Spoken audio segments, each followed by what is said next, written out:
사도행전 6장 8절로 15절 말씀 보겠습니다. 사도행전 6장 8절로 15절 말씀 우리 교독감으로 봉독하겠습니다. 스데반이 은혜와 권능이 충만하여 큰 기사와 표적을 민간에 행하니 이른바 자유인들 즉 구레네 알렉산드리아 필리비아와 아시아에서 온 사람들의 회당에서 어떤 자들이 일어나 스데반과 더불어 논쟁할세. 스데반이 지혜와 성령으로 말함을 그들이 능히 당하지 못하여 사람들을 매수하여 말하게 하되 이 사람이 모세와 하나님을 거룩하는 말을 하는 것을 우리가 들었노라 하게 하고 백성과 장로와 서기관들을 충동시켜 와서 잡아가지고 공회에 이르러 거짓 증인들을 세우니 이르되 이 사람이 거룩한 방법과 율법을 거스려 말하기를 마다하지 않는도다. 그의 말에 이 나사렛 예수가 이곳을 헐고 또 모세가 우리에게 전하여 준 규례를 고치겠다 함을 우리가 들었노라 하거늘 공회 중에 앉은 사람들이 다 스데반을 주목하여 보니 그 얼굴이 천사의 얼굴과 같더라. 아멘. 찬송을 하드리겠습니다. 321자 321자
잘 오셨습니다. 잘 오셨습니다.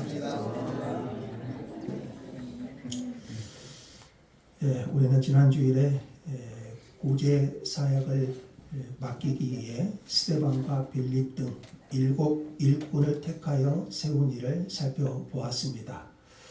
성령과 지혜가 충만하여 칭찬받는 사람들을 세움으로써 사도들은 말씀 사역에 집중할 수 있었고 그 결과 하나님의 말씀이 점점 왕성하여 예루살렘에 있는 제자의 수가 더 많아지고 허다한 제사장의 무리도 이 도에 복종하게 되었습니다. 이제 이야기는 7 사람 중 초대교회 예루살렘 7 일꾼 구제 사역을 위해서 7명을 세웠죠. 그 사람 중 스데반의 이야기로 이어집니다. 스데반은 초대교회의 첫 순교자였습니다. 초대교회의 첫 순교자는 사도들 중에서 나온 것이 아니고 7 일꾼들 중에서 나왔습니다. 그가 누구죠? 스데반. 스데반은 하나님의 말씀과 그가 가진 증거를 인하여 죽임을 당한 신약교회 첫 번째 순교자였습니다. 교회를 무너뜨리려는 사탄은 이번에는 채찍질로 만족하지 않았습니다. 사도행전에 보시면 사탄과 교회 간에 싸움이 계속 일어나지요. 교회가 번성하면, 하나님의 말씀이 왕성하면 사탄이 공격을 하고, 또 하나님께서 그 교회를 지키시고 하나님의 말씀이 왕성하면 또 사탄의 역사가 그 교회를 방해합니다. 사탄은 한 거룩한 사람을 죽였습니다. 스데반의 죽음에서 이어진 대박해, 예루살렘 교회가 스데반의 박해로 인해서 더 큰 예루살렘 교회의 풍파가 이어집니다. 이로 인하여 예루살렘 교회는 그냥 무너질 것 같습니다. 그러나 교회의 머리이신 주님은 이 박해를 통해서 복음을 예루살렘을 넘어 사마리아와 땅 끝까지 그 너머로 전파되게 하셨습니다. 여기서 가장 주목할 만한 사건이 있는데요. 스데반을 돌로 쳐 죽인 거짓 증인들이 있지요.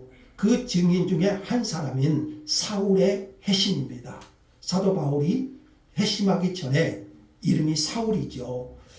스데반의 죽음은 낭비된 죽음이 아니었습니다. 하나님은 그의 죽음을 통해 사도 바울을 낳으셨습니다. 스데반의 순교를 통해서 하나님은 일하셨지요. 그 복음이 예루살렘을 넘어 유대와 사마리아까지 전파되게 하셨고, 또 초대교회 일꾼인 사도 바울을 낳으셨습니다. 사탄은 결코 교회를 침묵시킬 수 없었습니다. 스데반은 정말 특별한 인물입니다. 저는 이렇게 말하고 싶어요. 지금까지 이런 사람은 없었습니다. 그가 신약교회 첫 순교자였다는 사실 때문에 그렇게 말하는 것이 아닙니다. 물론 그가 우리 7장에서 보면 스데반의 설교가 나오거든요. 그가 사내들인 공회 앞에서, 이런 공회는 무서운 곳이죠. 예수를 십자가에 못 박아 죽인 곳이 바로 공회 아닙니까? 그 공회 앞에서 그의 설교, 탁월한 설교 때문에라도 우리는 그를 정말 특별한 사람이라고 말할 수 있을 것입니다. 그러나 제가 지금까지 이런 사람은 없었다, 이렇게 말하는 것은 그에 대한 성경의 묘사들 때문입니다. 여러분, 사도행전에 스데반에 대한 묘사가 어떻게 나온가요? 좀 하나 생각해 보면요. 첫 번째 묘사는 사도들이 7 일꾼들을 선택하지요.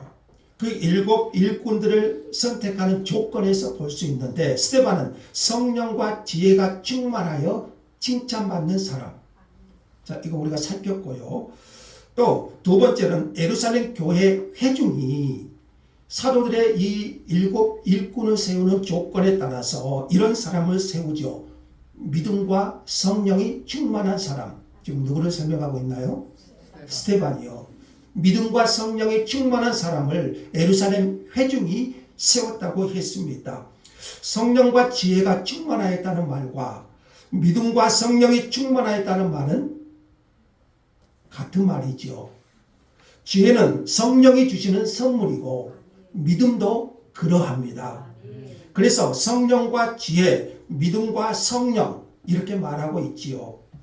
스데반은 성령님으로 인해서 근본적인 변화를 경험한 사람이고 거룩한 능력을 받은 성숙한 하나님의 사람이었고, 회중에게 검증된, 여러분, 성령과 믿음이 충만하다는 것은 회중의 검증이 필요하죠. 회중에게 검증된, 인정받는 일꾼이었습니다. 세 번째로 8절에 보시면요, 오늘 본문에 나오죠. 스데반은 은혜와 권능이 충만하여, 이렇게 나옵니다. 은혜와 권능이 충만하여. 은혜 역시 성령님이 주시는 선물이죠. 하나님의 돌보심과 도우심을 의미합니다. 권능은 성령 충만의 결과지요. 예수님께서 부활하신 예수님께서 말씀하셨죠. 오직 성령이 너희에게 임하시면 너희가 권능을 받고 그리고 네 번째로 스데반을 이렇게 설명합니다. 은혜와 권능이 충만하여 6장 8절이지요. 은혜와 권능이 충만하여 어떤 일을 행합니까? 큰 기사와 표적을 민간에 행했다. 이렇게 말씀합니다. 기사와 표적을 행한 것은 은혜와 권능이 충만한 결과지요. 스데반이 은혜와 권능이 충만하여 온 큰 기사와 표적을 민간에 행했다고 말합니다. 지금까지는 사도들만 기사와 표적을 행했다고 기록되어 있었는데 이제 사도가 아닌 사람에 의해서 기사와 표적이 일어납니다.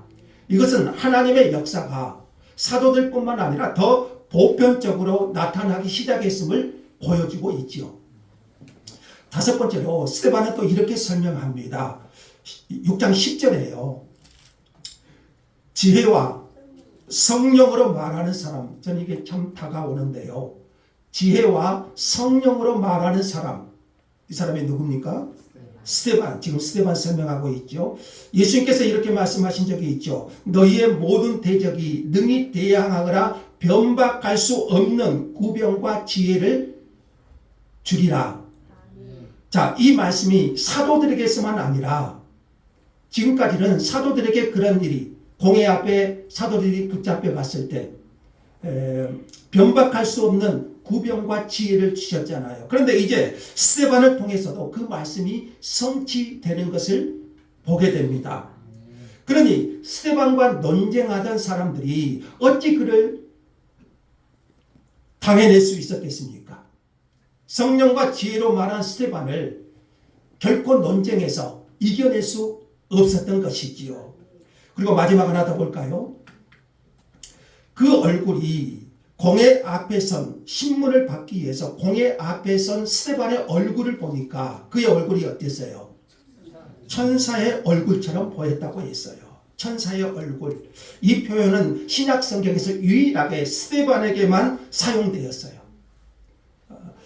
자, 이것은 하나님께서 공회에서 증언하는 스데반과 특별한 방식으로 함께하고 계심을 보여주고 있는 겁니다. 공회에서 신문 받고 있지만 하나님의 말씀과 그가 가진 증거 때문에 공회에서 그 무서운 신문을 받고 있지만 스데반의 얼굴은 천사와 같았습니다. 이것은 하나님께서 특별한 방식으로 스데반을 당신의 종을 보살피고 돌보고 계심을 보여주고 있는 것이죠. 사도행전의 저자인 누가가 성령의 영감을 받아 기록한 이 스데반이라는 인물을 다시 한번 보세요. 신약과 구약을 통틀어서 이렇게 강렬하고 압축적으로 그 경건이 묘사된 인물이 누가 있을까요? 아마 구약 성경에서 우리가 한 사람 생각한다면 욥. 그 어떤 상황에서도 원망하지 않고 하나님을 원망하지 않는 욥, 그리고 우리가 다니엘 정도를 생각해 볼 수 있을 거예요. 자, 성경이 이렇게 한 인물에 대해서 이토록 인정과 칭찬을 하는 경우가 거의 없어요. 그래서 저는 지금까지 이런 사람은 없었다, 이렇게 말씀드리고 싶어요. 그런데 여러분, 성경이 이 스데반이라는 인물을 이렇게 극찬하는 의도가 있어요. 물론 그의 신앙이 탁월한 것도 있지만 성경이 스데반이라는 인물을 이렇게 극찬한 이유가 있습니다. 스데반에 대해서 유난히 강조된 표현들은 이제 장차 그와 교회에 미칠 반대와 적대가 얼마나 클지를 미리 보여주는 복선과 같아요. 그래서 칼빈이 이런 말을 해요. 성령의 은사와 능력이 강하게 나타날수록, 성령의 능력과 성령의 역사가 강하게 나타날수록 어떤 역사가 있나요? 사탄의 역사가 맹렬해지는 것이 보통이기 때문이다. 칼빈은 그렇게 말해요. 그러니까 스데반을 이렇게 압축적인 그런 단어로 스데반의 믿음을 칭찬하는 것은 성경이요, 그와 교회에 미칠 핍박이 얼마나 강렬하게 올 것인가를 보여주는 그런 복선이기도 해요. 성령의 역사가 있으면 반드시 사탄의 역사가 따라오기 마련이 있지요. 자, 스데반은 사도 중에 더해진 자가 아니었습니다. 그는 후일 집사 제도의 근거가 되는 일곱 일꾼 중에 하나였죠. 그가 맡은 사역의 본부는 뭐였죠? 말씀 사역인가요? 구제 사역을 위해서 당시 예루살렘 교회 히브리파 유대인과 헬라파 유대인들 사이에 문제가 벌어지잖아요. 사탄이 그런 문제를 통해서 교회를 공격하지요. 그래서 후일 집사 제도의 근거가 되는 일곱 일꾼 중에 하나였을 뿐입니다. 그가 특정하여 부름받은 일은 말씀 사역이 아니라 구제 사역, 교회 행정 사역이었습니다. 그는 다른 6 일꾼과 함께 교회 구제 사역을 위해 사용받은 사람이에요. 스데반은 이 일을 하는 중에, 이 구제 사역을 하는 중에 사람을 만났을 것 아닙니까? 사람을 만나다 보면 어떤 사람도 있을까요? 병든 사람도 있고 귀신 들린 사람도 있고 어려움에 처한 사람도 있을 거예요. 그런 사람을 만났을 것이고, 그를 위해서 기도할 때 하나님께서 그에게 큰 기사와 표적이 일어나서 사람들이 치유되거나 귀신들이 쫓겨났던 것입니다. 사도들에게 주셨던 것을 이제 스데반에게도 하나님께서 부어주신 것이죠. 또한 그는 성경에 기록된 가장 탁월한 설교를 한 사람이 스데반이에요. 우리 사도행전에 보면 베드로의 설교가 7편 나오거든요. 그러나 그 베드로의 설교보다 좀 길고 탁월한 설교를 했던 그 사람이 또한 스데반이에요. 우리는 다음 시간 7장에서 그 스데반의 설교를 이제 살펴볼 것입니다. 그 설교를 보면은요, 7장에서 하는 스데반의 설교를 보면 그가 지적으로 상당한 훈련을 받은 사람이었다는 것을 볼 수가 있고, 물론 그가 성령과 지혜로 말했다고 했죠. 성령과 지혜로 말함으로써 말과 논리로서 그를 당해낼 사람이 없었던 것도 분명하지만 그의 설교는 논리적으로 매우 탁월한 설교였어요. 이런 사람은 없었어요. 자, 이제 사탄이, 성령의 역사가 있으면 반드시 사탄의 역사가 있다고 말씀을 드렸죠. 자, 이제 사탄이 이런 사람을 향해서, 이 거룩한 사람, 이 스데반을 향해서 어떻게 맹렬한 분노를 표출하는지 한번 보십시오. 그 일은 헬라파 유대인들의 회당에서 시작되었습니다. 자, 예루살렘 교회, 제가 말씀을 드렸죠, 지난 시간에. 예루살렘 교회는 히브리파 유대인과 헬라파 유대인들 사이에 갈등이 있었어요. 뭐 때문에? 구제 문제 때문에. 그래서 7 일꾼들을 세우게 되는데, 니골라를 제외한, 유대교에서 입교한 니골라를 제외한 나머지 6명은 거의 헬라파 유대인들일 가능성이 많다고 했습니다. 자, 9절 한번 볼까요? 자, 이 헬라파 유대인들의 회당에서 스데반과의 논쟁이 시작됩니다. 보세요. 9절. 이른바 자유민들. 자, 자유민들은 헬라파 유대인들을 가리킵니다. 헬라파는 어떤 유대인들이죠? 여러 가지 이유 때문에 흩어졌다가 다시 고향으로 돌아온, 그러니까 보통 헬라어를 사용하는 사람들, 이들을 자유민들이라고 그랬고요. 그 자유민들, 구레네인, 알렉산드리아인, 길리기아와 아시아에서 온 사람들의 해당에서 어떤 자들이 일어나 스데반과 뭐한가요? 논쟁할세. 자, 스데반은 당시 헬라파 유대인들이 모이는 회당을 중심으로 사역했던 것을 볼 수가 있습니다. 스데반이 이제 헬라파 출신인 것 같아요. 이것은 히브리파 유대인들이었던 사도들과는 달리 이제 헬라파 유대인들의 지도자가 세워지잖아요. 그래서 아마 스데반은 그래서 헬라파 유대인 회당에서 주로 사역을 한 것 같습니다. 스데반과 논쟁을 했던 사람들은요, 헬라파 유대인들의 해당에서 나온 사람들이었어요. 이들을 자유민들이라고 그랬고요. 아마 이들은 출신 지역별로 회당을 구성하고 있었을 것 같아요.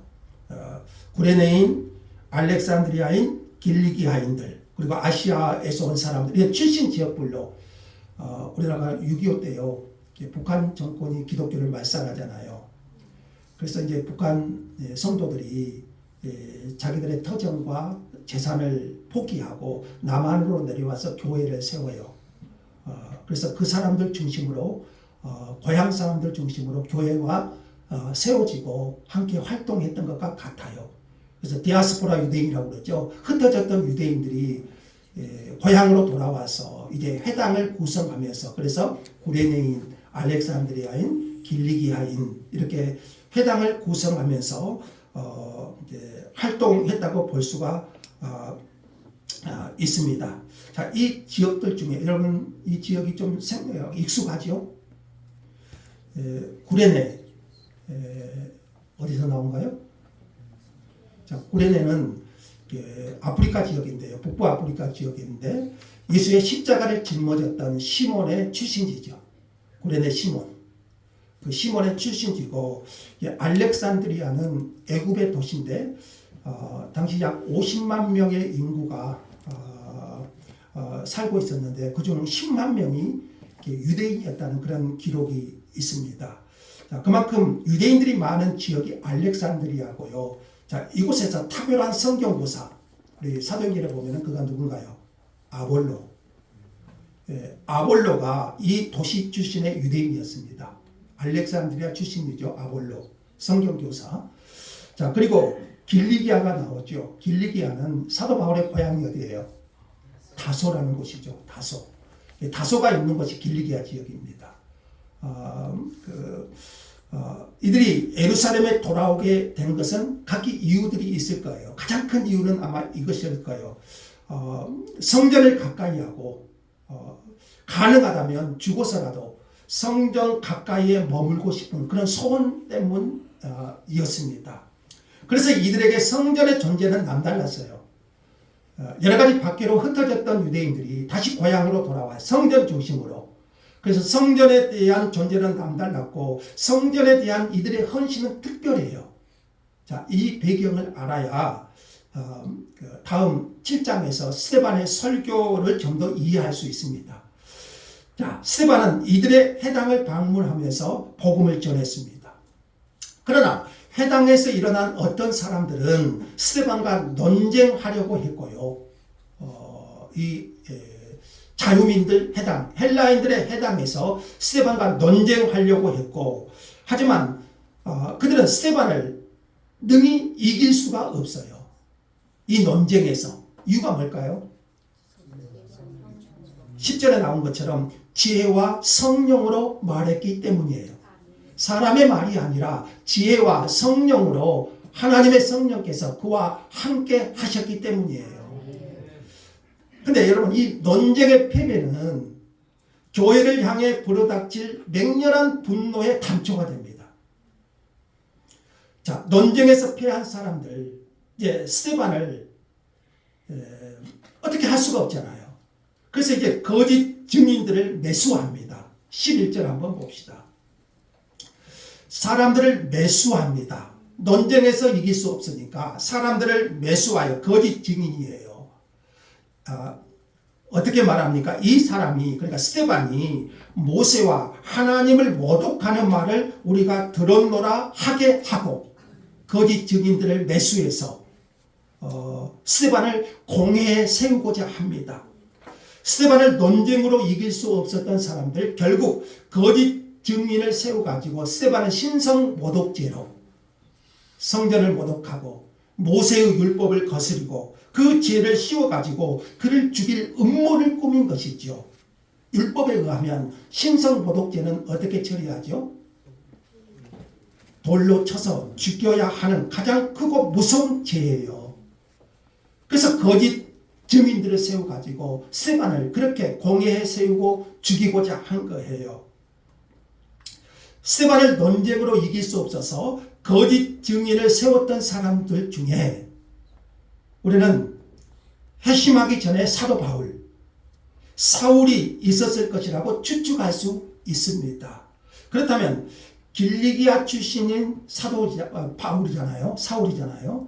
길리기아 출신 사울은 길리기아 출신에 해당해서 속해 있었을 것이라고 생각해 볼 수가 있겠지요. 자, 그런 스데반의 처형에서 적극적이든 소극적이든 아마 가담하고 일정한 역할을 감당했을 것을 우리는 알 수가 있습니다. 나중에 스데반을 죽이고 거짓 증인들이 옷을 벗어서 사울의 발 앞에 놓았다, 이런 기록이 나오지 않습니까? 그래서 사울이라는 인물이 처음 등장하고요. 이 사울은 스데반의 처형에 일정한 역할을 했음을 우리는 알 수가 있습니다. 거짓 증인들을 매수하여 말하게 한 것은 핵심은 두 가지예요. 스데반에게. 13절입니다. 이 거룩한 곳인 성전이죠. 거룩한 곳 성전을 가리키고요. 이 거룩한 곳인 성전과 율법을 거슬려 말했다. 자, 이거 지금 누가 말하고 있는 겁니까? 거짓 증인들이 스데반에 대해서 모함하고 있는 거죠. 13절 볼까요? 거짓 증인들을 세우니 이르되 이 사람이 이 거룩한 곳 성전을 말합니다. 그리고 율법을 거슬러 말하기를 마지 아니한다. 여러분, 사람들이 예수를 십자가에 죽이려고 할 때 어떻게 했는지 기억나시죠? 사람들이 예수님을 거짓 증거하여 죽이려고 했을 때 했던 말이 무엇인지 아신가요? 바로 이 문제였죠. 예수님께서 너희가 성전을 헐라, 내가 사흘 동안에 일으키리라. 이 말에 신성모독, 성전모독, 그래서 예수님을 결국 십자가에 달려 죽게 하지 않습니까? 근데 이 말씀의 의도는 뭐였어요? 너희가 이 성전을 헐라, 보이는 성전 헐라. 유대인들은 성전을 굉장히 중요시했잖아요. 근데 이 성전을 헐라, 내가 사흘 동안에 일으키리라, 이렇게 하셨잖아요. 주님은 자신의 육체가 바로 하나님의 임재인 성전이고, 보이는 성전이 아니라 자신의 육체가 성전이고, 구원은 성전이라는 건물에 달려있는 것이 아니고 예수님 자신에게 달려있다고 말씀하신 거죠. 그런데 사람들은 알아듣지 못했습니다. 그래서 그들은 거짓 증인들을 매수하여 주님을 성전을 모독했다, 또 신성 모독했다, 이렇게 몰아붙이지 않습니까? 스데반을 죽이려고 작정한 사람들, 지금 예수님과 똑같은 말을 하고 있지 않습니까? 거짓 증인들은 나사렛 예수가 이곳 성전을 헐겠다고 한 말을 스데반이 다시 했노라, 이렇게 말하고 있어요. 또 거짓 증인들이 공격한 것은 뭔가요? 스데반이 율법을 거슬려 말한다. 이것도 예수님과 똑같죠. 예수님이 신문 받을 때 한 것과. 그러나 14절 하반절에 그랬잖아요. 또 모세가 우리에게 전하여 준 규례를 고치겠다. 이들에게 모세 율법은 중요하잖아요. 근데 스데반이 거슬려 말했다. 예수님도 비슷한 신문을 받으셨고요. 근데 예수님은 구약의 율법을 형식적으로 지키는 것이 아니라 그 율법의 본질을 말씀하셨잖아요. 안식일을 지키라 하시면서도 안식일의 근본 정신을 가르치셨잖아요. 근데 여러분, 이 모든 일의 배후에는 이 악한 자들이 성전을 모독했다, 율법을 거슬렸다, 이 배후에는 성전을 통해서 기득권과 수입을 얻고 있던 당시 종교 지도자 타락이죠. 모세 율법과 성전이 무너지면 그들의 권력과 재력이 유지되고 있는 모든 근거가 사라져버려요. 그러니 거짓 종교 지도자들이 스데반을 모함할 수밖에 없죠. 어쨌든 이 본문을 통해서 우리에게 보여주는 것은 그래요. 이 악한 자들이 거짓 증인을 매수하여 거짓 증거를 하지 않는 한 스데반을 이길 수가 없어요. 우리는 이와 동일한 일을 예수님에게서 보았습니다. 그리고 주님은 그들의 이런 태도를 잘 지적하여 말씀하죠. 왜 이들이 이렇게 하는가? 그 정죄는 이것이니. 같이 한번 읽어볼까요? 시작. 그 종교는 이것이니 곧 빛이 세상에 갔으되 사람들이 자기 행위가 악함으로 빛보다 어둠을 더 사랑한 것이니라. 악을 행하는 자마다 빛을 미워하여 빛으로 오지 아니하나니 이는 그 행위가 드러날까 함이요. 빛으로 오신 예수님, 그 행위가 드러날까 함이라. 예수님께서 그들을 정확하게 그들의 태도를 설명한 것이죠. 그런데 중요한 것은요, 15절, 오늘 마지막 문장 한번 볼까요? 15절에 스데반에 대한 놀라운 증거를 기록합니다. 15절 한번 읽어보죠. 시작. 공회 중에 앉은 사람들이 다 스데반을 주목하여 보니 그 얼굴이 천사의 얼굴과 같더라. 지금 스데반은 유대인 최고인 법정 사내들인 공회라는 곳에 와서 신문을 받고 거짓 증거를 받고 있는 상황입니다. 거짓 증거, 성전을 모독했다, 율법을 거슬려 말한다. 스데반은 예수님에게서 일어나고 있던 일이 지금 자기에게 동일하게 일어나고 있다는 것을 직감했을 거예요. 그러면 그 결국은 뭔가요? 사형 선고잖아요. 예수님이 그러셨고 스데반은 그것을 알고 있어요. 지금 직감했을 것입니다. 그 거짓 증거의 결과는 지금 우리들이 그렇게 이끌고 있고요. 거짓 증거의 결과는 사형 선고밖에 없다는 것을 감지했을 것입니다. 그러면 이 거짓 증거를 받고 있는 스데반에게서 지금 잘못하면 사형 선고, 예수님처럼. 그러면 이 스데반에게서 우리가 생각할 수 있는 것은 그의 얼굴이 울그락불그락 했다거나 아니면 분노에 몸을 떨었다는 표현일 거예요. 죄가 없는 스데반, 예수님처럼. 그 스데반의 심정을 한번 생각해 보세요. 얼굴이 울그락불그락 했다거나 분노에 몸을 떨었다거나. 그러나 성경은 뭐라고 말합니까? 공회에 앉은 사람들이 스데반을 주목해 보니까요, 그들은 스데반의 얼굴이 천사의 얼굴과 같이 빛나는 것을 보았다고 말합니다. 그러니까 이것은 믿음의 눈으로 보니 그랬다는 것이 아니에요. 스데반을 믿음의 눈으로 보니까 그의 얼굴이 천사처럼 빛나더라 이렇게 말한 것이 아니고 행악자들이 볼 때 그렇게 보였다는 것이에요. 아마 사울이 그 자리에 있었다면 후일 사울이 그 이야기를 누가에게, 사도행전의 제자가 누구라고요? 누가잖아요. 사울이 그 자리에 있었다면 후일 사울이 누가에게 들려주었거나 아니면 그 자리에 있었지만 후일 회심을 하고 예수님을 믿게 된 사람들의 증언이 있었기 때문에 누가가 이렇게 기록할 수 있었을 거예요. 하지만 스데반의 얼굴이 천사처럼 빛났다고 해서 그를 죽이려는 악행이 멈춘 것은 아닙니다. 오히려 그들은 이 거룩한 사람을 죽여야만 한다고 생각했습니다.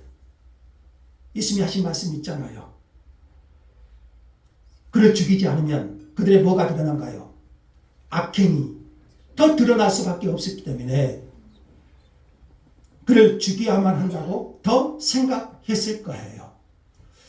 천사처럼 빛나는 스데반의 얼굴은 하나님께서 특별한 방식으로 스데반과 함께 하고 계심을 보여주고 있어요. 하나님의 종을 친히 변호하고 계심을 보여주신 것이죠. 스데반이 이 모든 거짓 증거에 대해서 무죄하다는 것을 보여주기도 하고요. 또 거짓 증인들이 모세를 거스린다고 했잖아요. 율법을 거스린다고 했잖아요. 그때 보면 모세가, 우리 출애굽기에 보면 나오잖아요. 모세가 하나님의 존재를 배웠고 나오잖아요. 그때 모세의 얼굴이 어땠어요? 하나님의 빛을 반사하잖아요. 모세의 얼굴이 빛나잖아요. 자, 그것처럼 스데반의 얼굴이 모세의 그 얼굴처럼 빛났다고 증언하는 거예요. 그러니까 거짓 증인들의 증거가 틀리다는 것을 하나님께서 스스로 스데반의 얼굴을 통해서 증명해 보이신 거지요. 자, 그 얼굴에서는 두려움을 볼 수 없었어요. 스데반의 얼굴에서. 특별한 방식으로 성령께서 그 안에 충만히 거하셨기 때문이죠. 자, 이처럼 하나님은 그 종을 성령으로 이끄시고 보호해 주신다는 거예요. 저는 성경에서 이 사람 스데반처럼 그의 경건과 신앙에 대해서 집중적으로 선한 증거를 받는 사람은 찾아볼 수 없어요.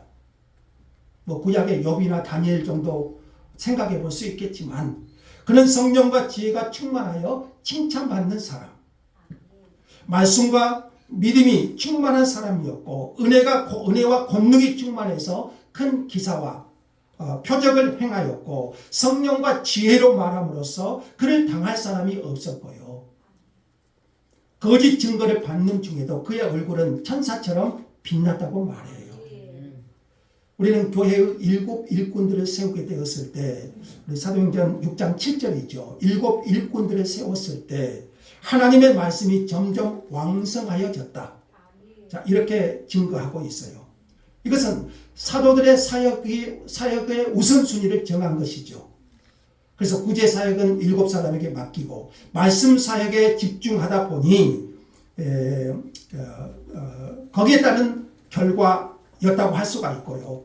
그런데 6장 7절을 자세히 보면은요, 사도들의 설교가 점점 더 왕성해졌다 이렇게 말하지 않아요. 스데반과 같은 거룩한 사람들이 비록 사도는 아니었지만 그들이 자신들의 고유 업무인 구제 사역을 감당할 뿐 아니라 하나님의 말씀을 증거하는 일에도 참여하게 되었기 때문에 하나님의 말씀은 점점 왕성하게 전파되지 않을 수 없었던 거예요. 사도들만이 아니라 스데반과 같은 사람들을 통해서도 하나님의 말씀이 퍼져가니 하나님의 말씀이 왕성하여 전파되지 않을 수 없었던 것이죠. 자, 그렇다면 여러분, 오늘 본문이 우리에게 주는 도전은 무엇일까요? 이 거룩한 사람 스데반, 지금까지 이런 사람은 없었습니다. 그는 사도 중에 한 사람이 아니었습니다. 그는 소위 평신도였습니다. 그러나 그는 은혜와 권능이 충만한 사람이었고 성령과 지혜로 말한 거룩한 사람이었습니다. 하나님의 말씀과 그가 가진 증거를 인하여 죽임을 당한 사람이었습니다. 그럼 오늘 우리는 어떻습니까? 얼마나 많은 사람들이, 얼마나 많은 그리스도인이 이름만 가지고 있는지 몰라요. 무늬만 신자인 사람들이 많아요. 심지어 어떤 사람은 이렇게 말합니다. 나는 목사가 아니니까. 물론 우리 모두는 목사가 아닙니다. 그러나 우리는 그리스도인입니다. 그리스도인은 하나님의 사람이고 하나님의 말씀의 사람이고 그런 거룩한 사람입니다. 그래서 스데반은 모든 그리스도인에게 이렇게 말해요. 당신은 목사가 아닙니다. 그러나 당신은 그리스도인입니다. 그리스도인은 하나님을 알아야 되고 복음의 진리를 알아야 되고 그 진리를 전파해야 되는 예수의 증인으로 부름을 받은 사람들입니다. 이것은 목사에게만 한정된 것이 아니라 스데반과 같은 하나님의 사람, 그런 사람을 통해서 하나님의 복음이 전파되게 하시는 것이요. 저는 19세기에 위대한 전도자 무디, 여러분 잘 아실 겁니다. 그 무디의 말을 소개함으로 오늘 말씀을 마치고자 합니다. 그가 받는 학교 교육이라고는 초등학교 5학년. 그의 직업은 구두 수선공이었고요. 그는 정식으로 안수받은 사람이 아니었어요. 그러나 10대 후반에 무디는 회심합니다. 그리고 계속하여 거룩한 하나님의 말씀으로 살았습니다. 저는 그의 결심문 하나를 소개하고자 합니다. 무디는 이렇게 결심합니다. 하나님께서 그분께 철두철미 완전히 바쳐진 사람과 함께 그런 사람을 위해, 그런 사람을 통해, 그런 사람 안에서, 그런 사람 곁에서 어떻게 역사할 수 있는지 세상은 아직 보지 못했다.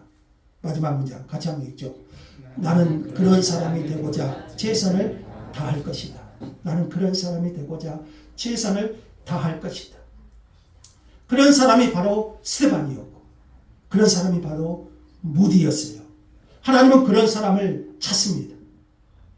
그런 사람을 통해서 하나님은 역사하십니다. 하나님이 오늘 누구를 통해서 일하실까요? 바로 그런 사람을 통해서 하나님의 역사를 이루시지 않아요. 하나님의 말씀의 사람이 되십시오. 그리고 거룩한 사람이 되십시오. 이 세상에 거짓 증인을 세우지 않으면 이길 수 없는 그런 거룩한 말씀의 사람이 되기를 원합니다. 오늘 여러분의 마음에 하나님의 말씀이 풍성히 거할 수 있기를 원합니다. 성령의 권능으로 성령과 지혜가 충만하여 그 믿음으로 하나님의 말씀을 증거하는 스데반과 같은 하나님의 사람이 되기를 원합니다. 이 어두운 세상 속에서 우리는 빛으로 부름을 받았다는 사실을 여러분 우리는 잊지 않아야 됩니다.